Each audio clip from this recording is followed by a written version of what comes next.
Finally Lord of the mysteries के episode 1 और 2 आ चुके हैं और इसमें कोई शक नहीं है कि ये एक गॉड लेवल सीरीज है। इसके लिए बहुत सारे लोग वेट कर रहे थे। फर्स्ट एंड सेकंड एपिसोड दोनों बहुत ही परफेक्ट थे। जिन लोगों ने इसका लाइट नॉवेल पढ़ रखा है उन्हें इसकी स्टोरी, इसकी वर्ल्ड बिल्डिंग और पूरा एंटायर सेटअप कैसा है पता है। और ऊपर से जो एनिमेशन प्रोवाइड किया गया है वो तो एकदम लाजवाब है। मैं आपको इस वेब सीरीज देखने के लिए जरूर रेकमेंड करूंगा क्योंकि इस वेब सीरीज का हर एपिसोड आपके रोंगटे खड़े करने के लिए काफी है। तो आज मैं इस वीडियो में फर्स्ट एपिसोड को ब्रेक डाउन करने जा रहा हूँ। पता नहीं तुमने एपिसोड देखा है या नहीं, तो चलो शुरू करते हैं एपिसोड नंबर 1 से। लॉर्ड ऑफ द मिस्ट्रीज की स्टडी में हमारे सामने थोड़ा पावर ब्रीफिंग आता है कि इसका पावर सिस्टम कैसा है। स्टडी में बताया जाता है कि बियॉन्डर्स की दुनिया में इंसान पोशंस को पीकर बियॉन्डर्स बन सकता है। पोशन लेने के बाद कुछ रास्ते उनके सामने आते हैं जिन्हें पाथवे कहा जाता है। ये मेन पावर सिस्टम होते हैं। कुल मिलाकर 22 डिफरेंट पाथवे हैं। अगर आसान भाषा में तो ये 22 कैटेगरी के पावर हैं। ये इस बात पर डिपेंड करता है कि तुम कौन सा पोर्शन ले रहे हो और कौन सा पाथवे सेलेक्ट कर रहे हो। हर पाथवे में अलग अलग एबिलिटीज है। हर सिंगल पाथवे के अंदर एक लेवल होता है जिसे सीक्वेंस कहा जाता है। हर पाथवे में 10 सीक्वेंस होते हैं यानी 10 लेवल्स। ये सीक्वेंस 9,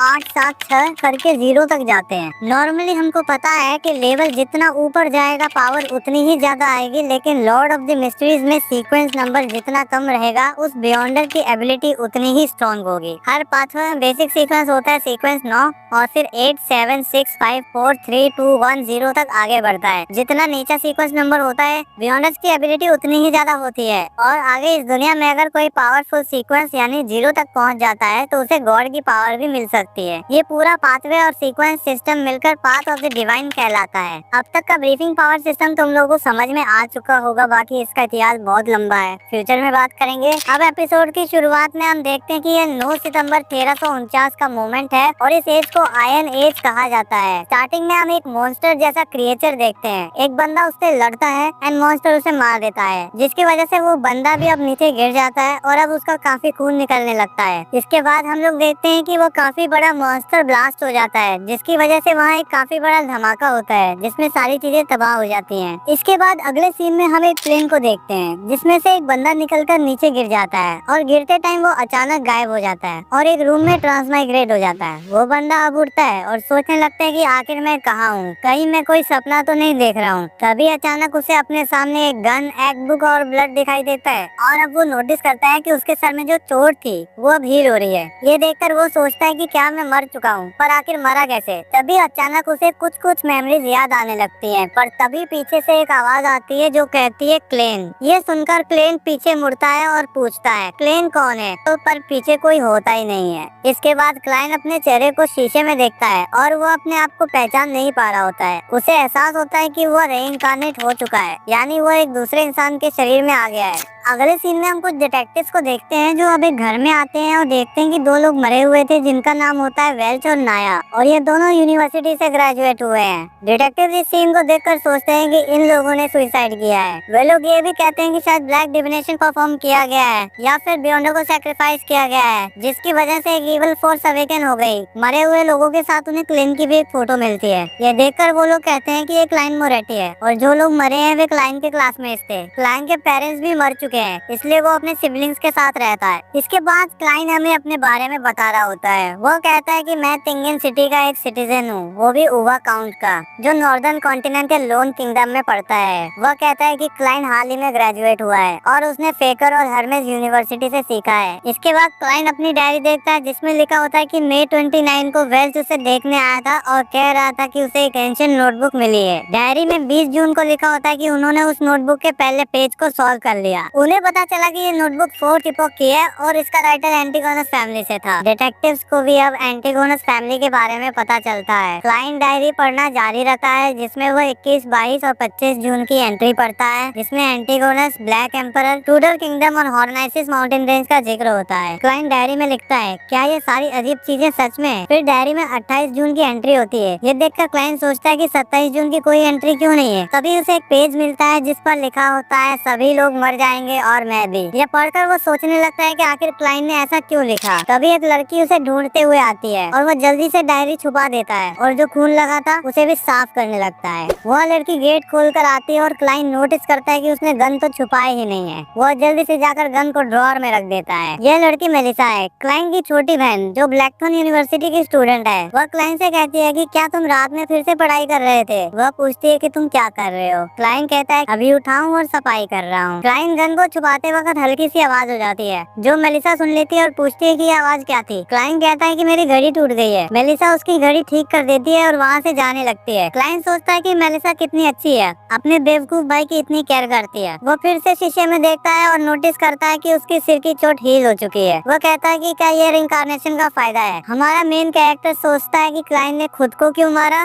उसके पास मेमोरीज पूरी नहीं है इसलिए डिटेल्स नहीं जानता, लेकिन उसे लगता है कि ये सब कुछ उस एंशिएंट नोटबुक से जुड़ा हुआ है। वो सोचता है कि आखिर में रिइंकार्नेट कैसे हुआ। तभी उसे याद आता है कि डिनर से पहले उसने लक एनहांसमेंट रिचुअल किया था। तभी मेलिसा खाना लेकर आती है और कहती है कि इसे खाओ, मैं स्कूल जा रही हूँ। वो क्लाइंट से कहती है कि फ्रेश ब्रेड खरीदना जो 8 पाउंड की आती है, जल्दी खरीद लेना नहीं तो वो गर्मी में खराब हो जाती है। वो कहती है थोड़े लैम्प और पीस भी ले आना और कहती है कि मैं आज घर लेट आऊंगी। क्लाइंट भी उसे बाय करता है और सोचता है कि शायद जब तुम वापस आओगी तब मैं यहाँ ना हूँ। इसके बाद अब प्लेन वापस से अब उस गन के बारे में सोचने लगता है कि यहाँ पर मैं जितनी देर रुकूंगा उतना ही मेरे लिए खतरा है। बेहतर रहेगा कि मैं लक एनहांसमेंट रिचुअल को फिर से ट्राई करूँ जिससे कि मैं अपनी दुनिया में वापस जा सकूँ, यानी कि मैं फिर से अपनी पहले वाली बॉडी के अंदर जा सकूँ। अगले सीन में अब वो ब्रेड खरीदने के लिए आ जाता है, वो भी 8 पाउंड की। वहीं दुकानदार भी अब क्लेन से कहते हैं कि तुम ग्रेजुएट हो चुके हो ना, वैसे भी तुम काफी कमाल के हो। मुझे विश्वास है कि तुम काफी जल्द एक नौकरी ढूंढ लोगे और एक नई जगह पर मूव हो जाओगे। क्लेन अब ब्रेड ले ही रहा होता है तभी वह नोटिस करता है कि कोई उसे घूर रहा था, पर जैसे वो उसकी तरफ देखता है वह बंदा वहाँ से चला जाता है। इसके बाद अब क्लेन भी वहाँ से ब्रेड लेकर चला जाता है। वह वहाँ सूरज को देखकर कहता है कि ये तो बिल्कुल सिमिलर लग रहा है, जो देखकर क्लेन अब कहता है कि लगता है कि ये एक पैरेलल यूनिवर्स है। क्लेन अब वहाँ से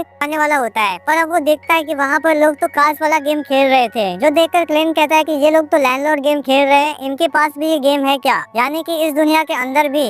वो कहता है कि अब से 100 साल पहले एंटिस एम्पायर के अंदर रोजल गुस्ताव ने इस गेम को इन्वेंट किया था। उसी बंदे ने टारो रीडिंग को भी इन्वेंट किया था, साथ में स्टीमशिप को भी। उसने स्प्रिंग फेस्टिवल को भी प्रमोट किया था। क्लेन अब कहता है कि शायद से जो रोजल गुस्ताव था शायद से वो भी मेरी तरह ही रीइंकार्नेट हुआ होगा। तभी क्लेन का वहाँ पे सिक्का नीचे गिर जाता है। वहाँ पे एक बंदा आ जाता है जिसे देखकर वो घबरा जाता है। वो जल्दी से अपनी गन को बाहर निकालने वाला होता है पर तभी वो देखता है कि वहाँ पर एक जोकर था जो कि क्लेन को सर्कस की परफॉर्मेंस देखने के लिए बुला रहा होता है, वो भी आज रात 7,000 बजे के लिए। क्लेन अब वापस से नोटिस करता है कि वही बंदा उसे चुपके से फिर से देख रहा था, जो देखकर क्लेन घबरा जाता है और अब वो जोकर से कहता है ठीक है मैं आने का ट्राई करूंगा। ऐसा बोलकर क्लेन वहाँ से भाग कर जाने लगता है। वहीं पर हम लोग अब देखते हैं कि वो बंदा भी अब उसका पीछा कर रहा होता है। क्लेन अब आगे जाता है पर तभी वहाँ पर एक और बंदा होता है जो कि किताब पढ़ रहा था और अब वो भी क्लेन को देखकर स्माइल करने लगता है। इसके बाद अब क्लेन छुपता छुपाता अब किसी जगह पर आ जाता है जहाँ पर अब एक मैजिशियन उसे दिखाई देती है जो कि एक और में अपनी पावर यूज कर रही होती है। वो अब क्लेन से कहती है कि तुम गुम हो गए हो ना, इधर आओ मैं तुम्हें गाइडेंस देती हूँ तुम्हारे फ्यूचर के लिए। हमें पता चलता है कि जो बंदा क्लेन का पीछा कर रहा था वो भी इस जगह पर पहुँच चुका है। हमें पता चलता है कि उस बंदे का नाम है जेनकिंस होता है, पर तभी अब वो देखता है उसी बंदे को जिसके हाथ में वो बुक थी वो भी वहाँ पे खड़ा था। उसे देखकर जेनकिंस वहाँ से चला जाता है। दूसरी तरफ क्लेन भी अब उसी बंदे को ढूंढ रहा होता है और कह रहा होता है कि आखिर वो कहाँ गया। दूसरी तरफ अब वही मैजिशियन अब क्लेन से कहती है कि जो लाइफ है वो अनप्रेडिक्टेबल है, तुम्हारी डेस्टिनी में क्या होने वाला तुम्हें नहीं पता है,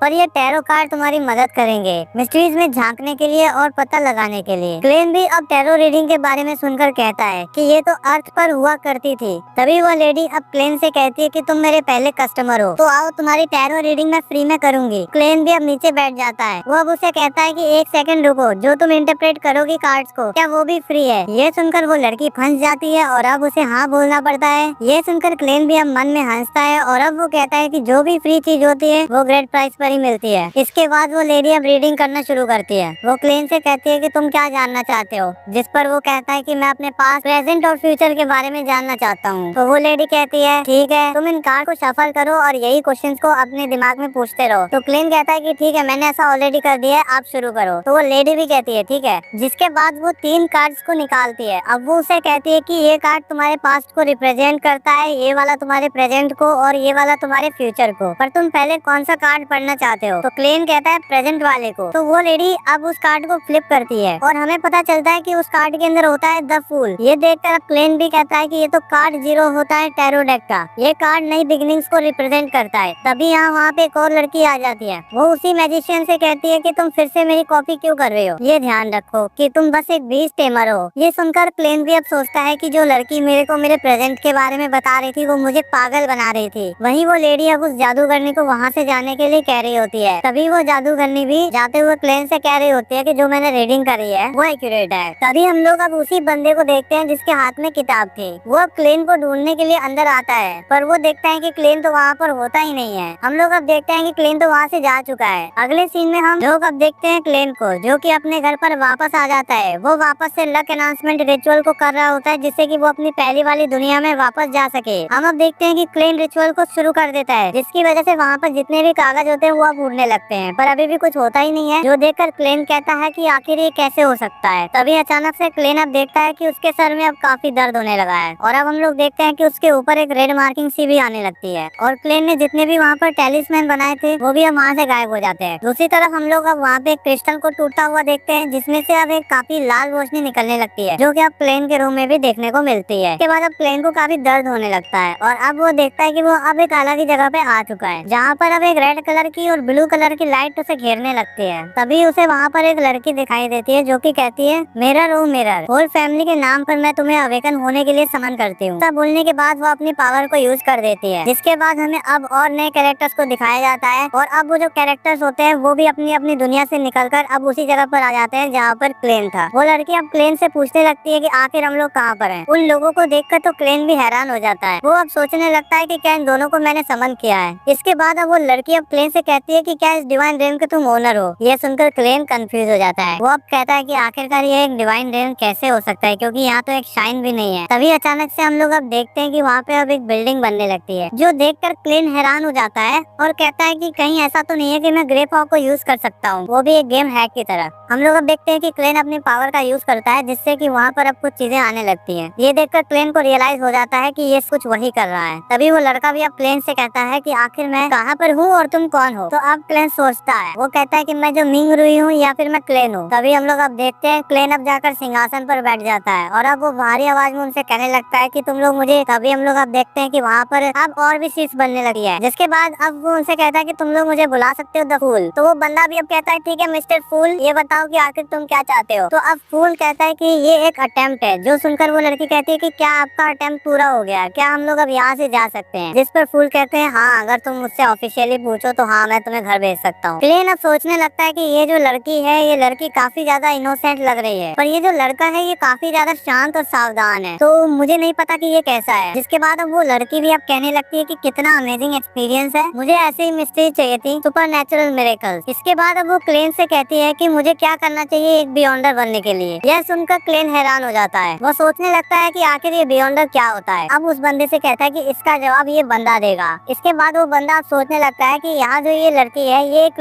नोबल लगती है और मैं सोनिया सी से हूँ, हम दोनों तो काफी दूर रहते हैं, तो आखिर इस फूल ने ऐसा कर कैसे दिया, हम लोगों को ये यहाँ कैसे ले आया। इसके बाद वो बंदा उस लड़की से कहता है कि तुम लून से हो ना, एक बियॉन्डर बनने के लिए तुम्हें चर्च ऑफ एवरनाइट गॉडेस को ज्वाइन करना होगा, लॉर्ड ऑफ स्टॉर्म्स और बाकी चर्चेस को भी। पर ज्यादातर लोगों को बियॉन्डर बनने का मौका ही नहीं मिलता है, पर बियॉन्डर सही में एग्जिस्ट करते हैं, वे अभी भी लड़ रहे हैं, वो भी उस बढ़ते अंधकार से जो कि लोगों के लिए खतरा है। यह सुनकर वो लड़की कहती है कि लेकिन मैं नहीं चाहती हूँ कि मेरी फ्रीडम मुझसे छीन ली जाए। तो वो बंदा कहता है कि तो फिर रॉयल फैमिली में जाओ या फिर मिलेनियम नोबिलिटी में। ये सुनकर वो लड़की कहती है कि क्या कोई और तरीका नहीं है। जिस पर वो बंदा कहता है कि एक्चुअली मेरे पास 2 सीक्वेंस एंड 2 पोशन है। यह सुनकर क्लेन और वो लड़की दोनों ही हैरान हो जाते हैं। वो बंदा बताता है कि एक पोशन को सीयर कहते हैं और दूसरे को ऑडियंस। ये सुनकर क्लेन अब सोचने लगता है कि जिनके बारे में ये बात कर रहे हैं सुनने में तो ये सुपरनेचुरल पावर्स लग रही हैं, वो भी अलग अलग एट्रीब्यूट्स की। इसके बाद वो लड़की अब फूल से कहती है कि मैंने इस बंदे के साथ एक डील कर ली है, मैं एक रिक्वेस्ट करना चाहती हूँ, हम लोग जो पैक्ट बनाएंगे क्या आप उसको विटनेस कर सकते हो। तो क्लेन भी कहता है ठीक है। जो सुनकर वो लड़की खुश हो जाती है और कहती है कि क्या आप और गैदरिंग्स भी कर सकते हो। ये सुनकर क्लेन भी सोचता है कि ये कैसे किया जाता है। तभी वो लड़का अब उसे कहता है कि आपके पास हमारी इमेजिनेशन की भी परे वाली पावर्स हैं, ये लड़की और मैं मिलकर छोटे मैटर्स को संभाल लेंगे, आपको इन्हें हैंडल करने की जरूरत नहीं है। वहीं पर फूल भी अब सोचता है कि गैदरिंग्स को करने से मेरे सीक्रेट्स एक्सपोज हो सकते हैं, हैं, पर मिस्टीरियस रैम के साथ कांटेक्ट करने से मेरे घर जाने के चांसेस बढ़ सकते हैं। मुझे अपने फियर्स को ओवरकम करना पड़ेगा। वो अब उनसे कहता है कि जो गैदरिंग है वो हर मंडे 3 बजे को होगी, इस बात को सीक्रेट रखना। तो वो लड़की भी कहती है ठीक है। इसके बाद वो लड़की अब उस बंदे से कहती है कि क्या हम लोग भी अपना कोई कोड नेम रख लें, क्योंकि हम लोग अपने असली नाम थोड़ी यूज कर सकते हैं। जिस पर फूल भी कहता है कि हाँ अच्छा आइडिया है। तभी वो अब देखता है कि उसके रूम में कोई नॉक करके आने लगता है, पर क्लेन तो गेट ही नहीं खोल सकता है क्योंकि वो तो जमीन पे बेहोश पड़ा है। इसके बाद अब वो लड़की भी अब कहने लगती है कि फूल ने अपना कोड नेम एक टैरो कार्ड के ऊपर रखा है, तो मैं भी ऐसे ही कुछ रखूंगी। मैंने डिसाइड कर लिया है, मेरा कोड नेम होने वाला है जस्टिस। ये सुनकर वो बंदा भी अपना नाम एक टैरो कार्ड के नाम पर रखता है जो कि होता है हैंग्ड मैन। वो लड़की भी अब कहने लगती है कि अब हम लोग टैरो क्लब के मेंबर्स हो चुके हैं। दूसरी तरफ क्लेन के सर में अब दर्द होने लगता है। वो अब कहता है कि मैं अपना स्टामिना खो रहा हूँ। वो अब ज्यादा देर तक हैंडल नहीं कर पाता है। अब उन दोनों को शांत होने के लिए कहता है क्योंकि वो दोनों आपस में काफी बातें कर रहे थे। क्लेन अब कहता है कि ये गैदरिंग यहीं खत्म होती है। ऐसा बोलने के बाद अब वो जगह को खत्म कर देता है, जिसके बाद वो लड़की और वो लड़का वापस अपनी पहली वाली जगह पर पहुंच जाते हैं। दूसरी तरफ क्लेन को भी होश आ जाता है। वो पूछता है कि कौन नॉक कर रहा है, तो वो बंदा अब उसे कहता है कि हम लोग पुलिस है। ये सुनकर क्लेन घबरा जाता है और वो जल्दी से अपनी गन और बाकी के सामानों को छुपा देता है। क्लेन अब वहाँ पर कीहोल से देखता है और अब वो ये देखकर काफी घबरा जाता है क्योंकि उसके सामने अब एक इंस्पेक्टर है। क्लेन अब गेट खोलता है और वह कहता है माफ करना मैं सो रहा था। तभी क्लेन अब देखता है कि वहाँ पर तो वही बंदा होता है जिसके हाथ में किताब थी। क्लेन अब उसे देखकर कहता है कि तुम तो वही हो जो मेरा पीछा कर रहे थे। तो वो बंदा भी कहता है हाँ। इसके बाद वो अपना नाम बताता है। उसका नाम होता है लिनर्ड मिचेल और वो एक पुलिसमैन है। ऐसा बोलकर अब वो अंदर आ रहा होता है, जो देखकर क्लेन कहता है कि तुम अंदर क्यों आ रहे हो। तभी अब वहाँ पर एक और बंदा आ जाता है जो कि क्लेन से कहता है कि जरा शांत हो जाओ, हम लोग बस छोटी सी इंक्वायरी कर रहे हैं। हमें पता चलता है कि इस बंदे का नाम है डन स्मिथ। ये सुनकर क्लेन अब उनसे कहता है कि क्या नया, और वेल्च ने सच में खुद की ही जान ले ली है। जिस पर डन कहता है कि हाँ सीन देखकर तो यही लगता है। तभी लेनर्ड अब क्लेन की डायरी पढ़ लेता है और वो कहता है कि कितनी इंटरेस्टिंग चीज इसमें लिखी है कि सभी लोग मर जाएंगे और मैं भी। ये देखकर अब वो क्लेन से कहता है कि जरा समझाओगे कि आखिर इसका मतलब क्या है। ये सुनकर क्लेन अब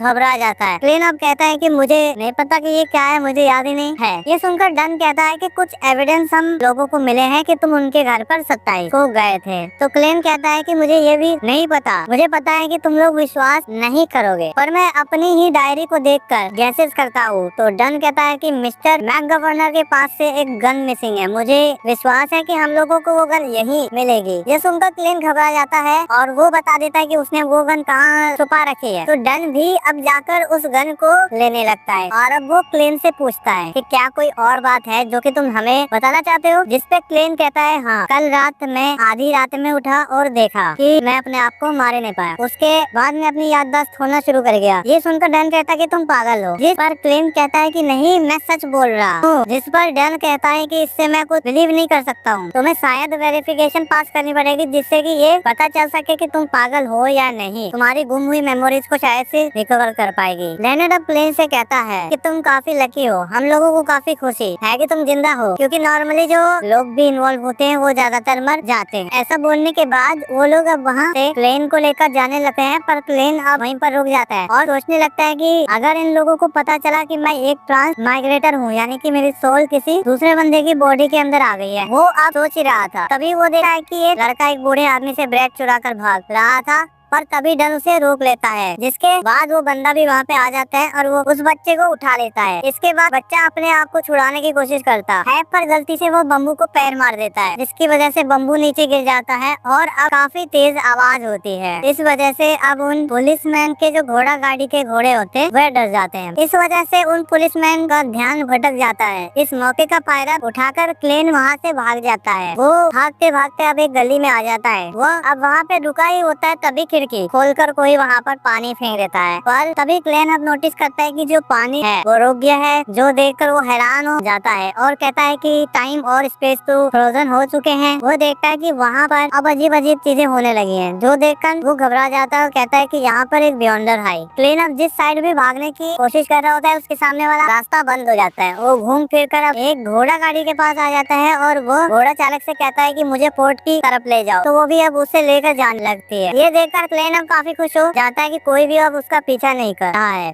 तभी क्लेन अब घोड़ा वाले को रुकने के लिए कहता है, पर वो बंदा रुक ही नहीं हाँ होता है, जो देखकर क्लेन कहता है कि आखिर तुम कहाँ जा रहे हो। गाड़ी वाला कहता है कि मैं वेल के घर पर जा रहा हूँ, और हमें पता चलता है कि वो बंदा और कोई नहीं बल्कि डन था, जो कि घोड़ा गाड़ी चला रहा था। तभी अचानक से क्लेन को अब होश आ जाता है। वो अब देखता है कि ये सब कुछ तो बस एक सपना था। वो अब सोचने लगता है कि आखिर में सो कब गया। तभी अचानक से अब उसका गेट खुलता है और अब उसके सामने फिर से डन होता है। ये देखकर क्लेन अब घबरा जाता है और वो सोचता है कि क्या इसने मेरे सपनों को मैनिपुलेट कर लिया, क्या ये एक बियॉन्डर है। जिसके बाद वो बंदा अब क्लेन से कहता है कि रात में जितना तुम सोचते हो हम उससे ज्यादा ताकतवर हो जाते हैं। जिस पे क्लेन कहता है कि तुम्हारा हम कहने से क्या मतलब है। तभी हम लोग अब देखते हैं कि वो जगह वापस से टूट जाती है और अब उसके पास एक लड़की आ जाती है, जो कि उसे कहती है कि घबराओ मत, मैं चीजें आराम से करूंगी। ऐसा बोलने के बाद अब वो उसे बेहोश कर देती है। अगले सीन में क्लेन अब जैसे उठता है, वो देखता है कि उसके सामने उसके पेरेंट्स होते हैं, जो कि उसे डिनर के लिए बुला रहे होते हैं। जो देखकर क्लेन खुश हो जाता है और अब अपने पेरेंट्स के पास जा ही रहा होता है। तभी वो लड़की वापस उसके कान में उसका नाम बोलती है, क्लेन, जो कि देखकर क्लेन घबरा जाता है और वो देखता है कि वो लड़की तो वहाँ पर होती ही नहीं है, पर उस लड़की की आवाज उसे सुनाई दे रही होती है, जो कि उसे कहने लगती है कि जो सरफेस की मेमोरीज हैं वो अब खत्म हो सकती हैं। क्लेन अब सोचने लगता है कि कहीं इस लड़की ने मेरी मेमोरीज तो नहीं देख ली हैं। फिर सोचने लगता है कि ऐसा कैसे होगा, क्योंकि ये मेरे सीक्रेट्स हैं, इसे कैसे पता चलेंगे, कहीं ऐसा ग्रे फॉग की वजह से तो नहीं है। तभी अचानक से वो लड़की वापस उसके सामने आ जाती है। वो अब उसे कहती है कि तुम एंटीगोनस फैमिली की नोटबुक को कहाँ लेकर गए। तो क्लेन कहता है कि मुझे नहीं पता। जिस पर वो लड़की कहती है कि जून 27 को वेल्स के घर पर क्या हुआ था। जिस पर क्लेन कहता है कि मुझे नहीं पता। तो वह लड़की अब उससे पूछती है कि जब वो लोग मरे तब तुम क्या कर रहे थे। ये सब सुनकर क्लेन घबरा जाता है। तभी उसके हाथ में अब वही गन आ जाती है, जिसे वो चलाकर अपने को फिर से मार लेता है। पर तभी अचानक से उसे वापस से होश आता है। वो कहता है कि क्या मैंने टेस्ट पास कर दिया। वहीं पर अब वो उस लड़की को और डन को आपस में बात करता हुआ देखता है। वो लड़की अब डन को बताती है कि मैं इस चीज की श्योर हूँ कि इस बंदे ने अपने आप को ही गोली मार ली, पर ये नहीं पता कि आखिर ये जिंदा कैसे है। और रही बात इसकी मेमोरीज की, वो बिल्कुल वेल्स और नाया की सोल्स की तरह है, यानी कि है ही नहीं, गायब हो गई। वो कहती है कि जो पावर इसे अफेक्ट कर रही है वो काफी फियरफुल है। आज से पहले मैंने कभी भी इतना ट्रिकी केस नहीं देखा। वो अब डन से कहती है कि तुम केयरफुल रहना। जिस पर वो भी कहता है हाँ, जो एंटीगोनस फैमिली की नोटबुक है वो मिसिंग है। वो अब क्लेन से कहता है कि तुम अभी भी खतरे में हो, हम तुम्हारे बेबी सीटर्स नहीं है, हम तुम्हें सेफ नहीं रख सकते, या फिर क्या तुम हमें ज्वाइन करना चाहोगे और एक बियॉन्डर बनना चाहोगे। और अब इसी के साथ इस एनिमे का पहला एपिसोड यही खत्म होता है। आई नो गाइस, तुम लोगों को काफी कुछ चीजें तो समझ नहीं आई होंगी कि आखिर इस एनिमे में क्या चल रहा है, पर ये इस एनिमे का पहला एपिसोड है तो आई गेस कंफ्यूजन तो होगा ही। वेट करते हैं और भी बाकी एपिसोड्स का। तब तक के लिए इस चैनल को सब्सक्राइब करके ऑल नोटिफिकेशन यहाँ से ऑन कर देना, जिससे इस एनिमे के जैसे ही एपिसोड्स आए तुम लोगों को इस चैनल पर देखने को मिल जाए। साथ में इस वीडियो के ऊपर लाइक भी कर देना। मैं मिलूंगा तुम लोगों से अगले एपिसोड में, तब तक के लिए बाय बाय। पिछले एपिसोड में डन इसमें क्लेन से मिलने जाता और उसे बताता कि एंटीगोनस फैमिली की किताब अब भी मिसिंग है और तुम खतरे में हो, तो तुम हमें ज्वाइन करके एक बियॉन्डर क्यों नहीं बन जाते।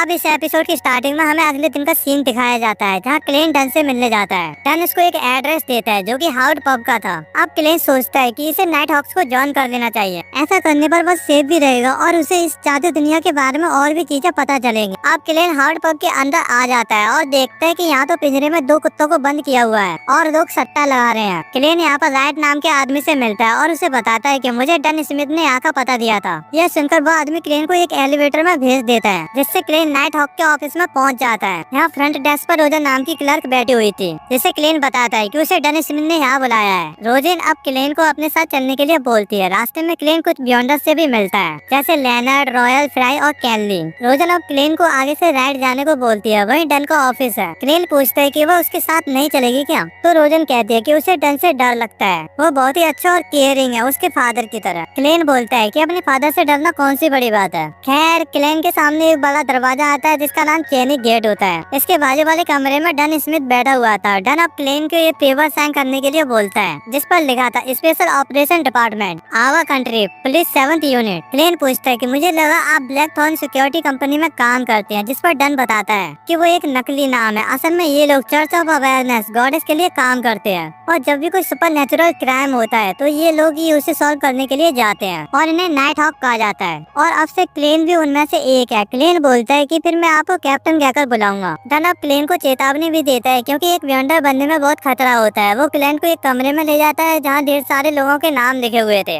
डन बताता है कि ये सब लोग वो हैं जो नाइट हॉक में काम करते थे और वो मारे गए। ज्यादातर लोग अपना कंट्रोल खो बैठे थे। डन अब पूछता है कि तुम्हें मिथ ऑफ क्रिएशन के बारे में कितना पता है, तो क्लेन बताता है कि सबसे पहले ईश्वर यानी क्रिएटर ने जन्म लिया। उसने रोशनी की पहली किरण बनाई और उसने पूरे संसार को बनाया। उसकी एक आँख सूरज बने और दूसरी आँख क्रिम्सन मून, और उसके शरीर से यह धरती और तारे बने। टन कहता है कि हम सबको ये कहानी पता है। खैर, इंसान कुछ मिस्टीरियस इंग्रेडिएंट्स को मिलाकर पोशंस बनाता है जिन्हें पीने से हमें पाथवेज की पावर मिलती है। क्लेन सोचता है कि पाथवेज के बारे में तो ग्रे फोक वाले आदमी ने भी बताया था कि पूरे 22 पाथवेज है। टन स्मिथ कहता है कि हमारे पास टोटल 4 पाथवेज के पोशंस रखे हुए हैं। अब जैसा कि मैंने बताया कि हर पाथवे सीक्वेंस 9 से शुरू होता है, तो इनके पास 4 सीक्वेंस के पोशंस रखे हुए थे। पहले का नाम है स्लीपलेस जो कि डार्कनेस पाथवे का पोशन है, द कॉर्प्स कलेक्टर जो कि डेथ पाथवे का पोशन है, मिस्ट्री प्रायर जो कि हर्मिट पाथवे का पोशन है, और सायर जो कि फूल पाथवे का पोशन है। अगर क्लेन शुरू के 2 पाथवे में कुछ चुनता है तो उसे लड़ाई वाली पावर मिलेगी, वहीं बाकी के 2 पोशन के साथ ऐसा नहीं है। और हाँ, सियर का इनके पास सिर्फ एक ही पोशन पड़ा है। जनाब क्लेन को ओल्ड नील से मिलने के लिए भेजता है और फैसला लेने में उसकी मदद करेगा कि उसे कौन सा पाथवे को चुनना चाहिए। क्लेन अब जाने लगता है और रास्ते में सोचता है कि वह कोई भी पोशन चूज करे, उसे तो बस इस दुनिया के बारे में जानकारी इकट्ठा करनी है। स्लीपलेस और कॉर्प्स कलेक्टर तो नाम से डरावने लग रहे हैं, तो क्लेन तो इन्हें नहीं चुनेगा। अब बचे मिस्ट्री प्रायर और सियर। क्लेन को समझ नहीं आता कि इन दोनों में से वो क्या चूज करे। क्लेन अब एल्केमी रूम में पहुंच जाता है जहां उसकी मुलाकात ओल्ड नील से होती है जो खुद एक मिस्ट्री प्रायर यानी सीक्वेंस 9 का बियॉन्डर है। ओल्ड नील क्लेन से कहता है कि आराम से डिसाइड कर देना, पहले बुक्स रखने में मेरी मदद करो। इसी बीच ओल्ड नील बताता है कि उसके पास अप्रैल रोजर की एक डायरी है, लेकिन इसमें पता नहीं कौन सी भाषा लिखी है कि 150 साल बाद भी इसे कोई भी समझ नहीं पाया है। वह कुछ पन्ने क्लेन को भी दिखाता है और क्लेन देखता है कि उनमें तो चाइनीज भाषा लिखी हुई थी जिससे वह आराम से पढ़ सकता है क्योंकि वह चाइना से ही तो आया है। और कंफर्म हो जाता है कि रोजर भी क्लेन की तरह एक दूसरी दुनिया से यहाँ आया था, बल्कि वह भी चाइना का ही था। इनमें रोजर ने अपनी लाइफ के बारे में लिखा था कि वो कितना मस्त आदमी था। एक जगह उसने यह भी लिखा था कि पोशंस की पावर को मास्टर करने के लिए उस तरह की एक्टिंग भी करनी पड़ती है। पोशन के नाम सिर्फ नाम नहीं बल्कि उस पावर को अपने अंदर समा लेने का तरीका भी है। क्लेन अब आगे पढ़ने लगता है। आगे रोजर ने लिखा था कि मैंने पाथवे चुनने में बहुत बड़ी मिस्टेक कर दी थी। मुझे अप्रेंटिस सियर या मोराउंडर में से किसी एक को चुनना चाहिए था। यह सबसे बेटर चॉइस है। ओटनील अब क्लेन से पूछता है कि वह कहाँ खो गया, तो क्लेन कहता है कि वह इन पन्नों को पढ़ने की कोशिश कर रहा था। जो सुन नील हंसने लगता है कि यह काम आज तक मैं नहीं कर पाया तो तुमसे क्या होगा। अब रोजर की बात पर भरोसा करते हुए क्लेन डिसाइड कर लेता है कि वो सियर वाला पोशन लेगा। ओल्ड नील उसे याद दिलाता है कि एक बार उसने पोशन पी लिया तो उसके बाद वो पाथवे बदल नहीं सकता है, यानी जिंदगी भर के लिए उसे इसी पाथवे पर चलना होगा। क्लेन कहता है कि मैं समझ गया और मुझे सियर ही चाहिए। नील अब अलग तरह के इंग्रेडिएंट्स मिलाकर पोशन बनाता है और उसे क्लेन के सामने रख देता है। क्लेन पूछता है कि मैं इसे सीधा पी जाऊं क्या, तो नील बोलता है कि नहीं, पहले थोड़ा नाच गाना कर लेते हैं। वह मजाक कर रहा था और कहता है कि डरने की बात नहीं है। क्लेन अब पोशन को पी जाता है और यह पोशन उसके खून में जाकर मिलने लगता है और उसे चक्कर जैसे आने लगते हैं। नील कहता है कि तुमने पोशन को पिया है तो ये सब होना आम बात है, बस फोकस करो और ऐसी चीज के बारे में सोचो जो कि इस दुनिया में आसानी से मिलती है। तो क्लेन एक हेड के बारे में सोचता है। नील कहता है कि शाबाश, अब कोई ऐसी चीज के बारे में सोचो जो कि इस दुनिया में एक्सिस्ट ही नहीं करती है। तो क्लेन सीधे एक परमाणु मिसाइल के बारे में सोच लेता है जो उसकी दुनिया में तो थी पर इस दुनिया में होने का सवाल ही नहीं है। वो एक एरोप्लेन और एक एस्ट्रोनॉट के बारे में भी सोचता है। नील उसे कहता है कि अपने माइंड को कंट्रोल करो और क्लेन अपनी आंखें खोल देता है और इसी के साथ क्लेन अब एक बियॉन्डर बन चुका है जिसका सीक्वेंस 9 ऑफ द सियर होता है। लेकिन अब उसे सब कुछ कलरफुल दिखाई दे रहा था। नील कहता है कि ये एक स्पिरिट विजन है। वह लोगों का ऑरा पढ़ सकता है और देखकर ही बता सकता है कि उनकी हेल्थ कैसी है। उसे नील के पीछे 2 आंखें भी दिखाई देती है। तो नील कहता है कि उनकी चिंता मत करो। क्लेन को अब एक आत्मा जैसी चीज दिखाई देती है जो कि गायब हो जाती है। अब क्लेन का सिर दुखने लगता है तो नील कहता है कि अपनी पावर ज्यादा यूज करने पर ऐसा होता है। लेना जब पोशन पीकर बियॉन्डर बना था तो वो सीढ़ियों से फिसलकर गिर गया था, तो वो अपने सिर पर दवा टैप करके अपने स्पिरिट विजन को बंद या चालू कर सकता था। क्लेन ऐसा ही करता और उसकी आंखें नॉर्मल हो जाती है। नील कहता है कि यह स्पिरिट विजन के अलावा वो और भी किसी तरह का मैजिक कर सकता है। तो आज की क्लास यहीं पर खत्म करते हैं। वो क्लेन को कुछ ह्यूमन हंटिंग बुलेट भी देता है। क्लेन इसके बाद डन के पास जाता है। डन उसे बताता है कि बियॉन्डर्स की दुनिया खतरे से भरी होती है, तो अपने कान से काम रखना। नाइट हॉक बनने से पहले वो यहाँ क्लर्क की तरह काम करेगा। उसे 3-5 पर वीक की सैलरी दी जाएगी और डन उसे महीने भर की सैलरी एडवांस में ही दे देता है। अब एनिमे के अंदर क्लेन की फैमिली के बारे में कुछ ज्यादा बताया नहीं है। क्लेन के पेरेंट्स मर चुके हैं इसलिए वो लोग बहुत गरीब हैं। उसकी बहन एक स्टूडेंट और कमाने वाला बस क्लेन का बड़ा भाई बेंसन है और वह भी हफ्ते में सिर्फ 5 या 6 पाउंड ही कमाता है। बल्कि नोबल में तो क्लेन की घर की छत भी आधी टूटी हुई थी और इनका बाथरूम भी एक था, इसलिए मैरी से ब्रश करने के लिए उसके कमरे में आई थी। खैर तो क्लेन ने पहले दिन ही 12 पाउंड कमा लिए थे, जो देखकर वो बहुत खुश होता है कि अब वह गरीब नहीं रहे। डर अब क्लेन को उसका पहला टास्क देता है कि जाके एक छड़ी खरीदो और वेल्स के घर का चक्कर लगाओ, शायद उसे कोई क्लू मिल जाए कि एंटीगोनस फैमिली की किताब कहाँ है। क्लेन यही कर रहा था, तभी अचानक कि उसके सामने एक घोड़ा गाड़ी आकर रुकती है। इसमें लेनर्ड बैठा हुआ था। लेनर्ड क्लेन को अपने साथ एक मिशन पर ले जाता है। एलियट नाम के बच्चे को आज सुबह ही किडनैप कर लिया गया है और ये उसी का पता लगाने जा रहे हैं। क्लेन पूछता है कि हम तो सुपर पावर वाले केस सॉल्व करते हैं ना, तो लेनर्ड कहता है कि हम एक सिक्योरिटी कंपनी होने का दिखावा करते हैं और एक क्लाइंट उनका रेगुलर कस्टमर है। एक बार तो हमने उसकी बिल्ली भी ढूंढ कर दी थी, तो चिंता मत करो, और तुम्हारी शेयर वाली पावर लोगों को ढूंढने में बहुत काम आएगी। तो वो क्लेन को उस बच्चे को कुछ कपड़े देता है जिनसे वो उसकी लोकेशन पता कर सके। क्लेन अब उस कपड़े पर अपनी छड़ी रखता है। असल में वो डाउजिंग रोड नाम की टेक्निक यूज कर रहा था, जिस भी दिशा में एलियट होगा उस दिशा में छड़ी गिर जाएगी। क्लेन अब डबल टैप करके अपनी पावर को एक्टिवेट कर देता और उसे दिखने लगता है कि एलियट किस एरिया में किस गली में है, और इस तरह से ये लोग एक घर के सामने पहुंच जाते हैं। और क्लेन को दरवाजे से ही दिख रहा था कि अंदर 2 किडनैपर्स और वो बच्चा भी। लेनर्ड कहता है कि तुमने आज बहुत अच्छा काम किया है। लेनर्ड अब दरवाजा तोड़ते हुए अंदर चला जाता है, तो वो गुंडे लोग उस पर गोली चलाते हैं, लेकिन लेनर्ड आराम से उन्हें डॉज कर लेता है और उस बंदूक को पकड़कर अपने हाथों से मोड़ देता है और फिर दोनों की पिटाई करने लगता है। लेकिन अचानक ही उन दोनों लोगों को कुछ होने लगता है, तो लेनर्ड क्लेन से कहता है कि बच्चे को लेकर बाहर जाओ। वो दोनों आदमी आपस में मिलकर एक मॉन्स्टर बन जाते हैं और यह मॉन्स्टर लेनर्ड को छू भी नहीं पा रहा था। ऐसा लग रहा था कि लेनर्ड टेलीपोर्ट हो रहा है। वो मॉन्स्टर अब यहाँ से भागने की कोशिश करता है, तो क्लेन उसे गोली मार देता है। मॉन्स्टर फिर भी उड़ते हुए आसमान में चला जाता है, लेकिन अचानक उसे कुछ होता है और वो वापस नीचे आ गिरता है। लेनर्ड असल में सीक्वेंस 8 का बियॉन्डर है और उसके सीक्वेंस का नाम मिडनाइट पोएट है, यानी कि वह लोरी गाकर किसी को भी सुला सकता है, और उसने इस मॉन्स्टर के साथ ठीक यही किया है। अब क्लेन को अचानक ही कुछ होने लगता है और उसे महसूस होता है कि ओरिजिनल क्लेन पहले भी इस घर में आ चुका है। खैर बच्चों को वापस उसकी फैमिली को लौटा दिया जाता है। रही बात की वो किडनैपर्स मॉन्स्टर कैसे बन गए थे, तो इन्होंने पोशंस पी लिया था। अब भाई कोई भी मुंह उठाकर बियॉन्डर तो नहीं बन सकता है ना, इसीलिए उनके साथ साइड इफेक्ट हो गया और ये लोग ऐसे मॉन्स्टर बन गए थे। उसके बाद लेनर्ड कहता है कि उसे क्लेन के साथ काम करने में मजा आया, उसमें कुछ तो खास बात है। क्लेन अब यहाँ से चला जाता है और लेनर्ड किसी से पूछता है कि तुम्हें ये कैसा लगा, और वो जवाब देता है कि मुझे ये कोई ज्यादा स्पेशल नहीं लगा। और हम देखते हैं कि वो अपनी शैडो से ही बात कर रहा होता है। अब ये क्या चक्कर है ये हम आगे जानेंगे। इधर क्लेन अपने घर पर जाता है और सोचता है कि मेलिसा ये सुनकर बहुत खुश हो जाएगी कि मेरी जॉब लग गई है। लेकिन क्लेन वापस उसी किडनैपर वाले घर में पहुंच जाता है। वो एक दरवाजे को खोलता है और उसके सामने एक डायरी रखी हुई थी, जिसके आखिरी पन्ने पर लिखा हुआ था कि सब मारे जाएंगे और मैं भी।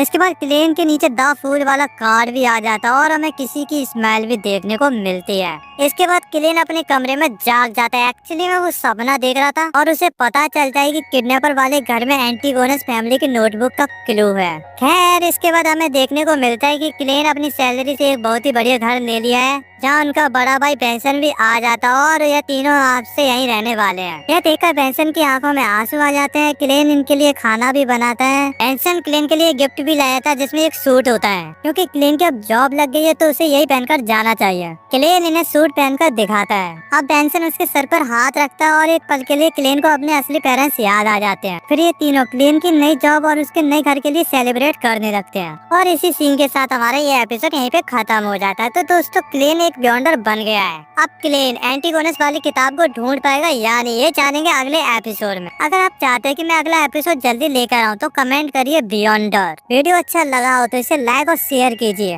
और अगर आप हमारे चैनल ASH अनेक्स पर नए हो तो आप हमारे चैनल को सब्सक्राइब करके बेल आइकन को जरूर दबाइए। तो मैं मिलता हूँ आपसे बहुत ही जल्द अगले वीडियो के साथ। तब तक बाय बाय, टेक केयर।